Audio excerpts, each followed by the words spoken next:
Hey friend, Roger Christofferson here again with another first listener review. If you're looking for somebody to babble to you about cool music, I think it's cool music anyway, then you came to the right place, because we're going to do a little bit of babbling about the new release from Mike Campbell and the Dirty Knobs. It's called Vagabonds, Virgins, and Misfits. And for anybody who doesn't know who Mike Campbell is, he is probably most well known as being the guitarist for Tom Petty and the Heartbreakers forever. And, he recently was in Fleetwood Mac, taking over the Lindsay spots.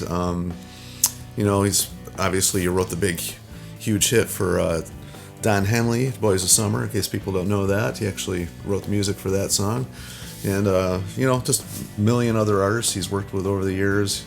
Too many I'm not even going to bother naming. Stevie Nicks, of course, on the list, but he's worked with so many other people. And he's got a few guests on this one. This is his own band, Dirty Knobs. I think this is their third album. I believe it is.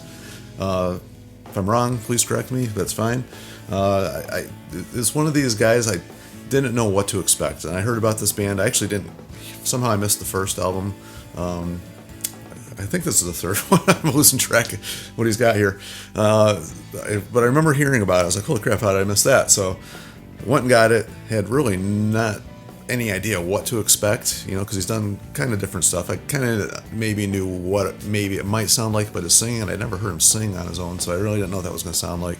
And I was really surprised at how much he sounds like Tom Petty. I guess I shouldn't be, but, it's just weird that a guy who has played in a band with him that many years sounds very similar to him. Tom Petty still got an amazing, cool voice himself, but Mike has that same quality to his voice that Tom Petty has, and I just thought that was really interesting. So I really enjoyed the stuff I have heard from these guys. So I was really excited to listen to this album. Now, I actually listened to this album probably more than I usually do when I first get an album, so I gave this quite a few spins, because it didn't really connect with me at first. I'm not going to lie, it really wasn't connecting too well with me.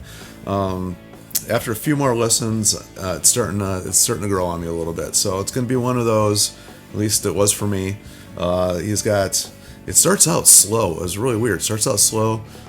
The middle tracks kind of have more of an upbeat tempo, and then it kind of ends on a lower note as well. So it kind of has album has like an arc to it when it plays. It's kind of slow build, gradually gets up there and more fun, and then kind of fades off. So anyway, it's just kind of a weird way to do it, but it's not the first album I've heard do things like that.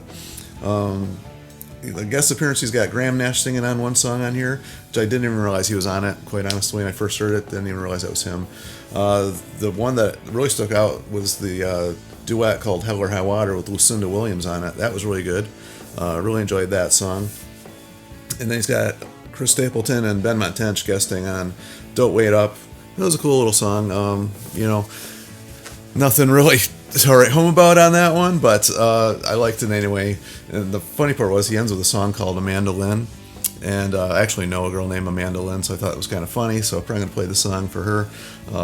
Really very unoriginal title, but whatever. There's a few on here that aren't he's not breaking any new ground on here, let's put it that way. It's if you like rock and roll in the style of Tom Petty, because that's pretty much, you hear on this album how much he contributed to the Heartbreakers and to the sound of the Heartbreakers. You can hear it on here and the other albums that he's done with the Dirty Knobs. It really stands out a lot.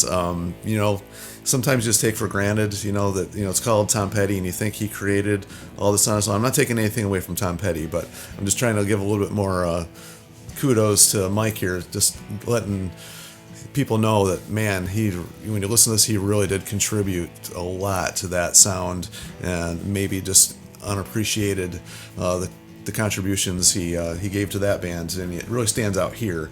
I'm really not familiar with the other guys in the band at all, but he put together a very good group of people. They have that the feel. It sounds like a live album, like they recorded it together. It doesn't sound like they recorded it separately. So whether they did or they didn't, I don't know. They were able to capture the sound of that live feel. Probably my favorite on here. I did like that Hell or High Water with Lucinda Williams, and Shake These Blues and Innocent Man. I thought were really cool song. So it's probably my favorites on here. Just doing a real quick review of this one. I don't want to take up too much time because I actually got a few albums today, and I think I'm probably gonna have to do a couple more reviews because there's a lot of cool stuff that came out this week. Usually I only do a couple, but man, there's some cool stuff out here. I haven't had a chance to listen to two of them yet, so I got to get to listening. So that's it for today. If you have any cool things you want to share about Mike Campbell, any little things you want to add, cool stories about him, as always, feel free. Like, share, and subscribe. Keep this music alive because these guys that are still been doing it for this many years, still making new music. I want to encourage them. Let them know that we appreciate the new music and kind of really digging this one. So anyway, until next time, we will see ya.